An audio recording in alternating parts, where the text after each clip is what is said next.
Gunsmoke, brought to you by Chesterfield, America's most popular two-way cigarette. What a pair. Chesterfield King Size at the new low price. Chesterfield Regular. Around Dodge City and in the territory on West, there's just one way to handle the killers and the spoilers, and that's with a U.S. Marshal and the smell of Gunsmoke.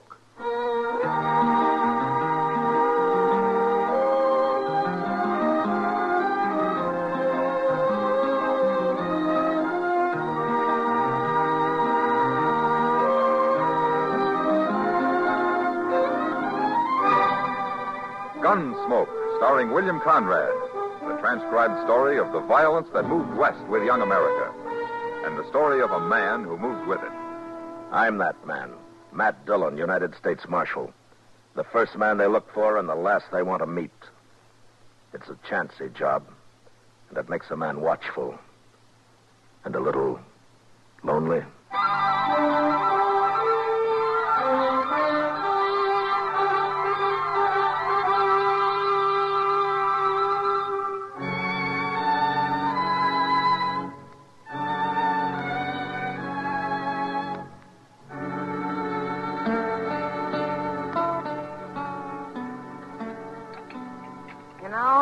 I'd sure like to meet whoever's running the kitchen in this place. Oh, why, Kitty?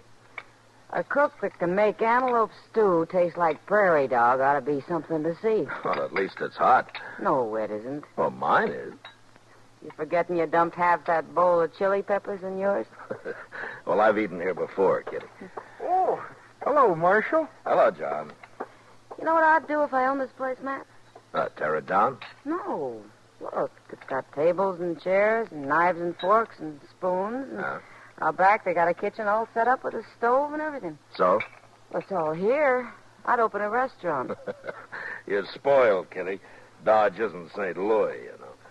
St. Louis? I was there 6 months, 4 years ago. Hello, Matt. Kitty. How are you, Doc?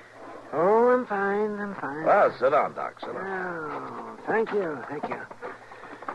Oh, well, what are you eating? Stew? That's what they call it, Doc. Ah. Well, I'll try a little anyway. And then I'm going to bed. At noon? I was up all night, Kitty, out at the Brandt place. Mrs. Brandt have a baby? Uh-huh, a boy. That's 5 I've delivered out there. You know, it seems to me it's about time they gave you one. Doc. Oh, no, gave me one. I've got enough trouble all by myself. But seriously, I'll tell you something, Matt. It's got so I'm afraid to be driving onto the prairie at all. More Indians, Doc? I ran into Sam Butler outside. He just drove in with his whole family and all his belongings loaded onto his wagon. Says he's quitting. Well, why? The Pawnees wiped out another family up near his place on the Smoky Hill River a couple of days ago. That's the second raid in the last 2 weeks.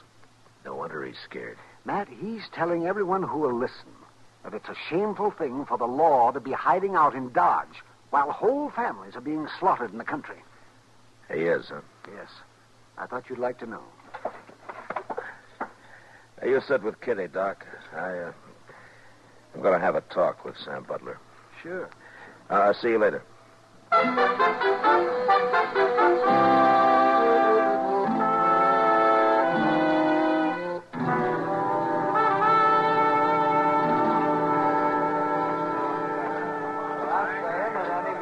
Stays out there and exposes his family to them murdering savages is plumb crazy. You can't fight a Pawnee war party all by yourself. And we sure ain't getting no help from the law around here. We can die and rot for all the law cares. Hello, Sam. Well, where you been hiding, Marshal? I hear the Pawnees made another raid up near you. If you call shooting and scalping a man and his wife and their 2 boys a raid, well, those men never had a chance to fight, far as I see. Men? Well, boys, but they were coming on 14 or 15, old enough to handle a rifle. But they got caught outside and never even made the house. I seen them lying there with my own eyes, Marshal. And if you'd seen them, you'd be doing something about it instead of sitting around here and dying. I'm not hired to fight Indians, Sam. That's the Army's job. You ought to be out helping the Army. Every lawman in the country ought to. The Army doesn't need help. But there's something strange about those Pawnees. What's strange about them? They killed white men before. I'm sorry you're quitting, Sam. We need settlers out here.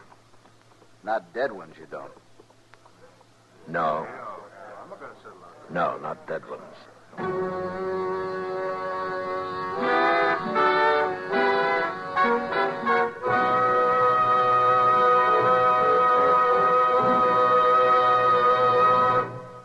What a pair. What a buy. They're talking about king-size Chesterfield at the new low price. And Chesterfield regular. They're the quality twins. Either way you like them, you get the same highest quality, the same low nicotine, the same wonderful taste and mildness, a refreshing smoke every time. Yes, the Chesterfield you smoke today is the best cigarette ever made, and it's America's most popular two-way cigarette. So buy a carton today. King-size Chesterfield at the new low price. Or Chesterfield regular. What a pair they are. They satisfy millions. They're best for you.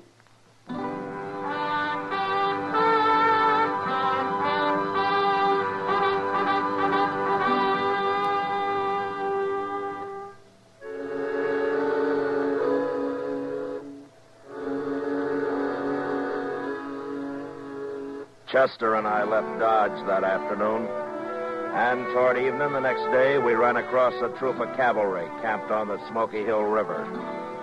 It was commanded by an officer who was new to this part of the country, a Captain Starr. He was anxious to make a success of his first expedition, but so far he hadn't even seen an Indian. I decided to stay with him for a while, and I'm glad I did. The next afternoon, while we were on the march, his scouts reported another settler's cabin burned. The family killed. At my request, Captain Starr filed his troop out in patrols while he and Chester and I rode forward to the scene of the slaughter.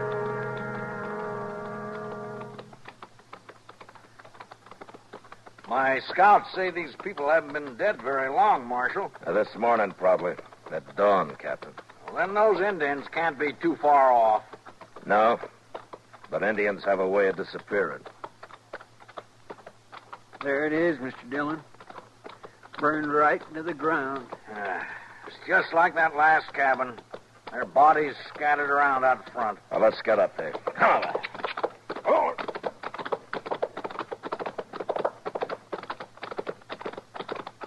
Ho, ho, ho. The whole family. Man and his wife and their boy. Look over there. Against the water barrel. Oh, my. It's a little girl. It's a little girl.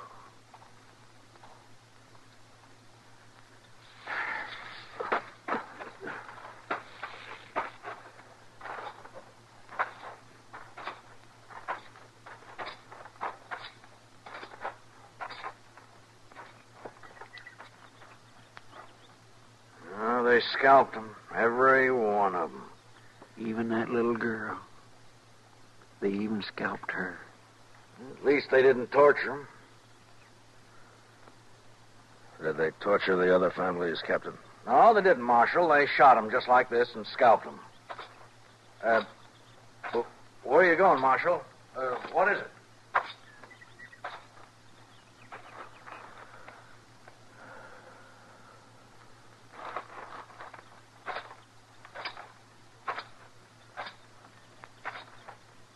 Captain Starr, last night you told me this is your first tour of duty in Indian country.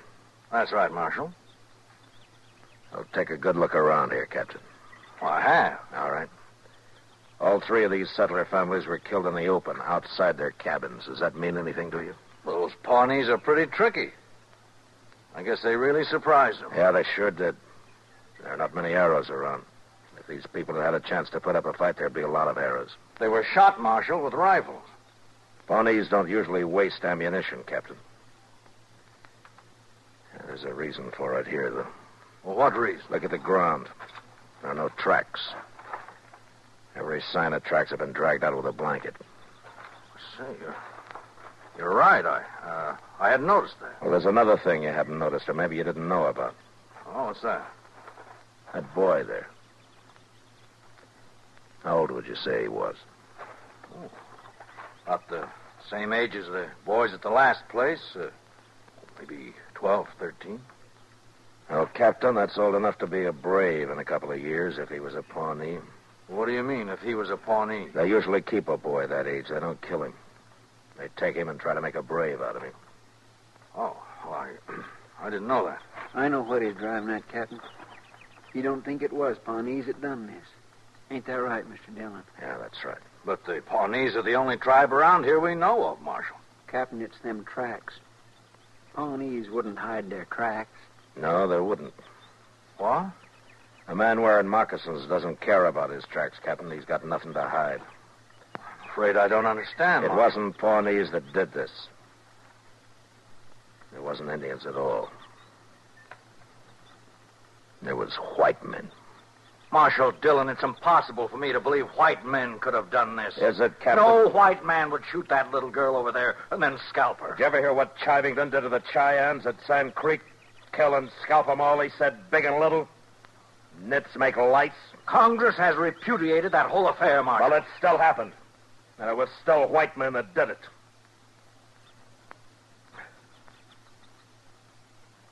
Oh. I suppose you're right. Yeah, I'm right. But why did they do it? Horses. You see that corral out there?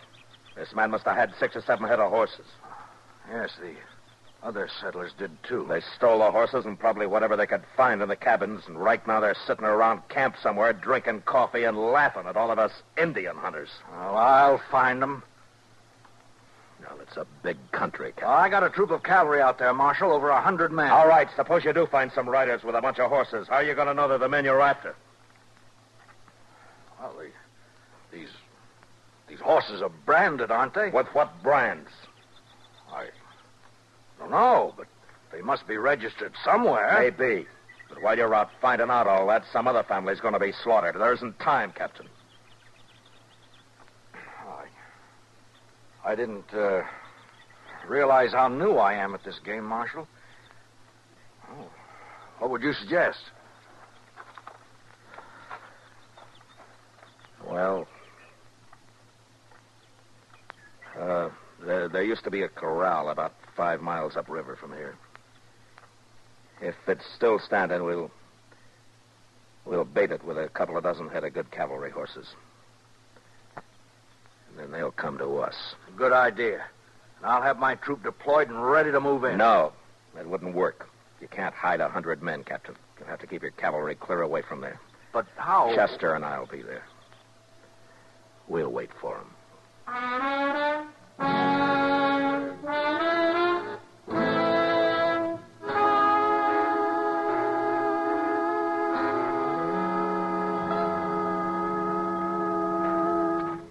Here's another load of green branches, Mr. Dillon. I'll throw them on the fire, Chester. Let's have some more smoke, huh? Yes, sir.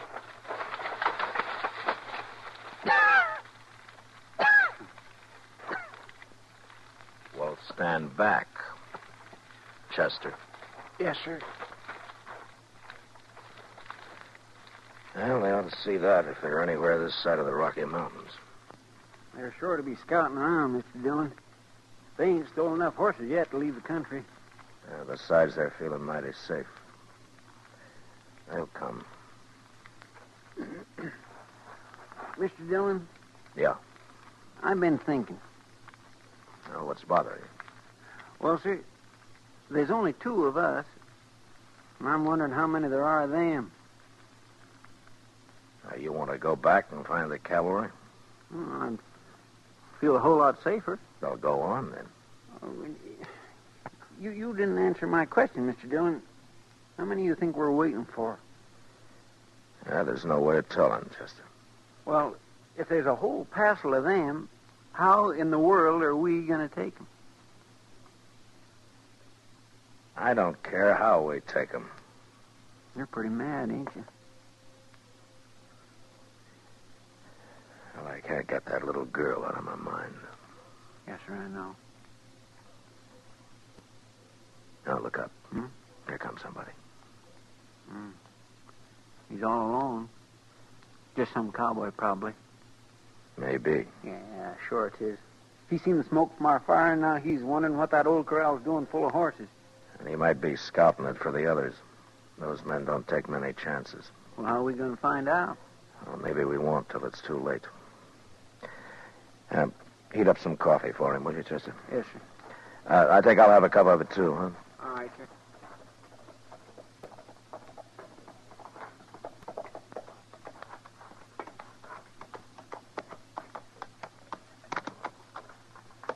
Morning. Oh, get on, stranger. We'll have some hot coffee up in a minute. Well, let's tie my horse here. Whew. Sure used some coffee. Had to make dry camp last night. Oh? Well, you couldn't have been very far away. Why didn't you ride on down to the river here? Tell you why, mister, I was lost. I rode till after dark, and I got lost. Well, your horse could have found it for you. Maybe my horse ain't smart as yours. No offense. Sit down. Chester's bringing the coffee now. I've been sipping all morning. Here you are, mister. Oh. We ain't got no sugar. You men are traveling pretty light, ain't you? What do you mean? Here's your coffee. Oh, thanks, Chester. I mean all them horses. Mighty big remote and no wagon. Not much grub I can see. We're driving those horses to Cheyenne. There's only 2 of us. We couldn't handle a wagon and the herd both. Only 2 of you, huh? Yeah, that's right. Well, mister, look, I'm drifting. Maybe you could use another hand. It may be. Where you from? Dakota Territory. Name of Lee Stapp. I sure would like to see Cheyenne. Ain't never been there. Well, why don't you ride up there alone? It'd beat chasing a herd of horses all the way. Well, I'm broke, mister. Wouldn't have much of a party in Cheyenne broke, would I? No, I don't guess you would. I'm a good hand. I work cheap. How about it? You're a good hand, huh? Of course I am. Did you take a look at those horses we got?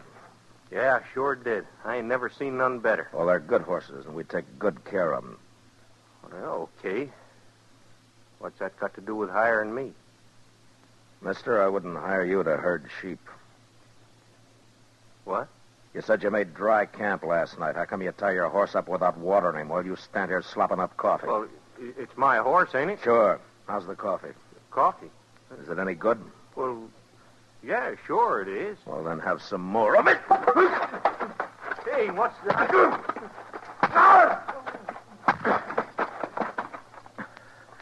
Chester. Yes, sir. Here, catcher's gun. Got it.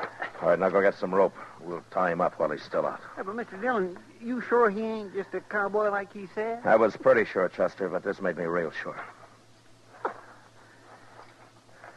It was sticking out of his pocket. Oh, my. I'll get the rope, and we ought to hang him with it.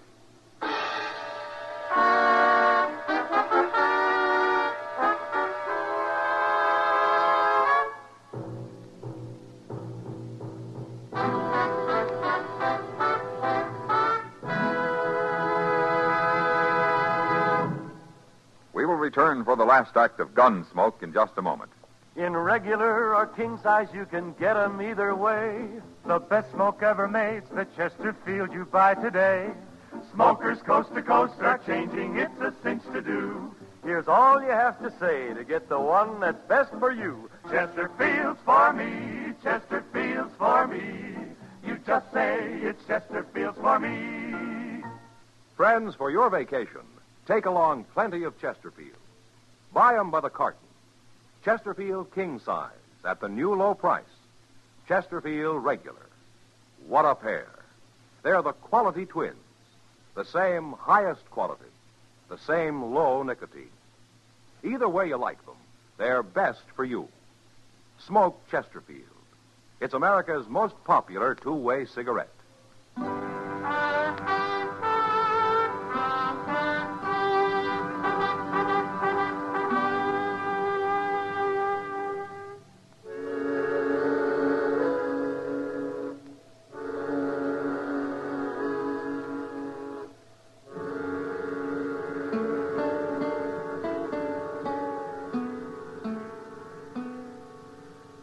See anything yet, Chester? Yes, sir. There's some dust about a mile away, Mr. Dillon. Is it moving? Right this way. I'd guess maybe a half dozen riders. Your friends don't take many chances, do they? They ain't friends of mine. Well, I'll tell them that when they get here. You better turn me loose, or else you ain't gonna tell nobody nothing. You mean they won't like it, you're being all tied up that way? You ain't got a chance, Marshal. By golly, he's about right, Mr. Dillon. How are we going to fight 6 men? You know, I've been thinking, Chester, we could use Stapp here as a hostage. No, Marshal, don't do that. I don't aim to, Stapp. They wouldn't care whether you die or not. Men like you don't have that kind of friends. But we can't stand up to 6 men, Mr. Dillon. We wouldn't have a chance. No, we wouldn't, Chester. I'm going to do something I never did before in my life. What? You'll see. But first, get a bandana and fix Stapp up so he can't talk. That won't do you no good. Shut up and get on your feet. Here's a bandana. Here, I'll do it. All right, on your feet, Stapp. Now turn around.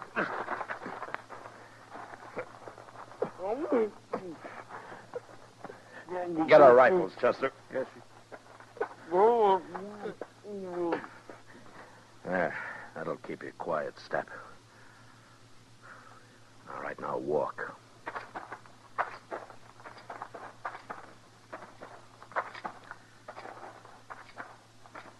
Here's yours, Mr. Dillon. Oh, thanks. You get on behind that log over there, Chester. Yes, sir. I'll keep Stapp here with me. All right, lie down, Stapp. And if you make any noise, I'll split your skull. Now, go on. Lie down.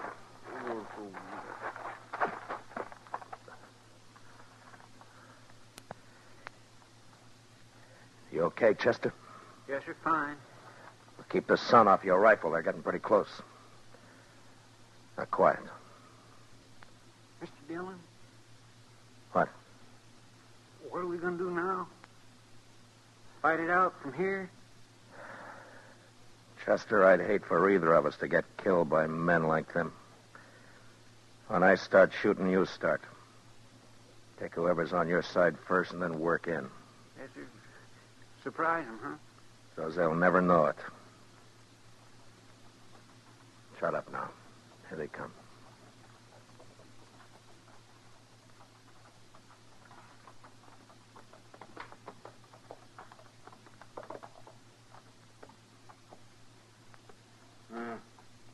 They must be over the river. We'll get down and wait here for them. Maybe Stapp's done killed them already. We didn't hear no shooting, did we? I don't like this gig. Stapp should have been back a long time ago. Stapp knows what he's doing. Them sure fine horses, ain't they? Now, Chester!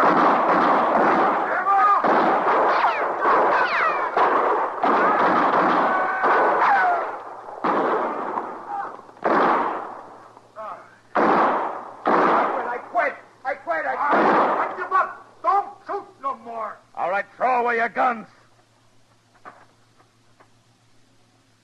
Now turn around and get your hands up in the air. Chester, come over here. We killed 4 of them, Mr. Dillon. 4 of them. Prod Stapp up and bring him up to the fire. I'll handle these 2.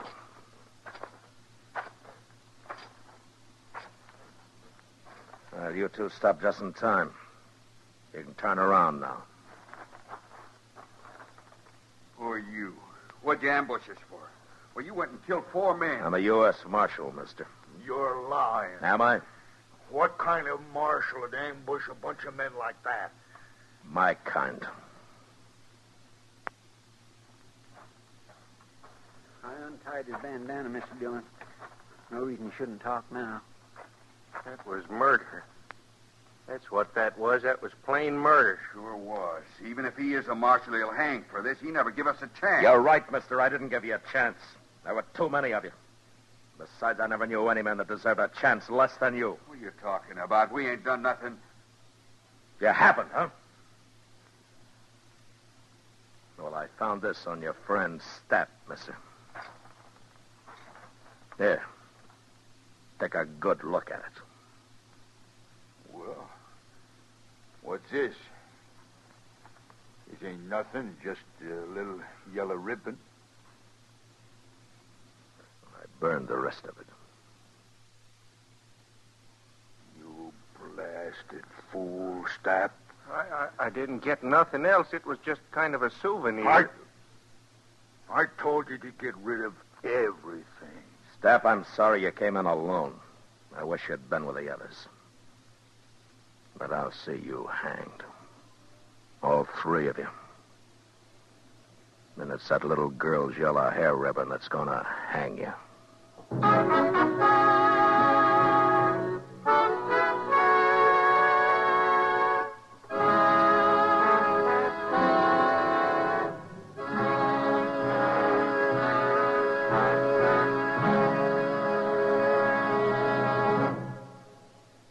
L&M goes king size.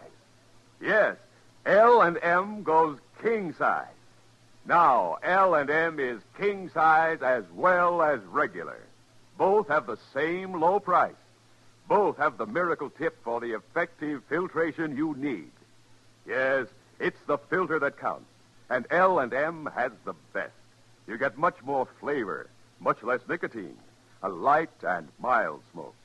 Yes, this is it. L&M filters, just what the doctor ordered. Buy a carton, king size or regular, both at the same low price. L&M filters, America's highest quality and best filter tip cigarette.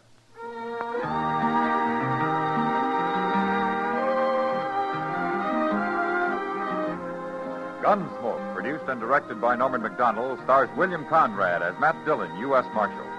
Tonight's story was specially written for Gunsmoke by John Meston, with music composed and conducted by Rex Corey. Featured in the cast were Lawrence Dobkin, Joseph Kearns, and Harry Bartell. Parley Baer is Chester, Howard McNear is Doc, and Georgia Ellis is Kitty. Join us again next week as Matt Dillon, U.S. Marshal, fights to bring law and order out of the wild violence of the West in Gunsmoke.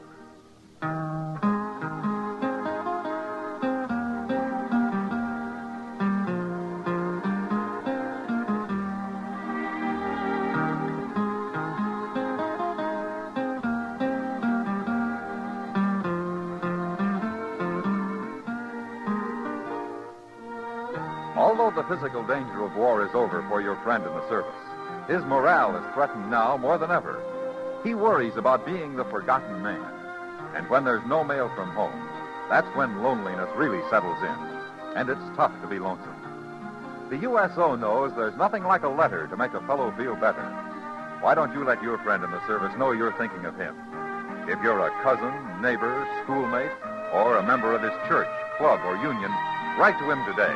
Remember, it's tough to be left out at mail call.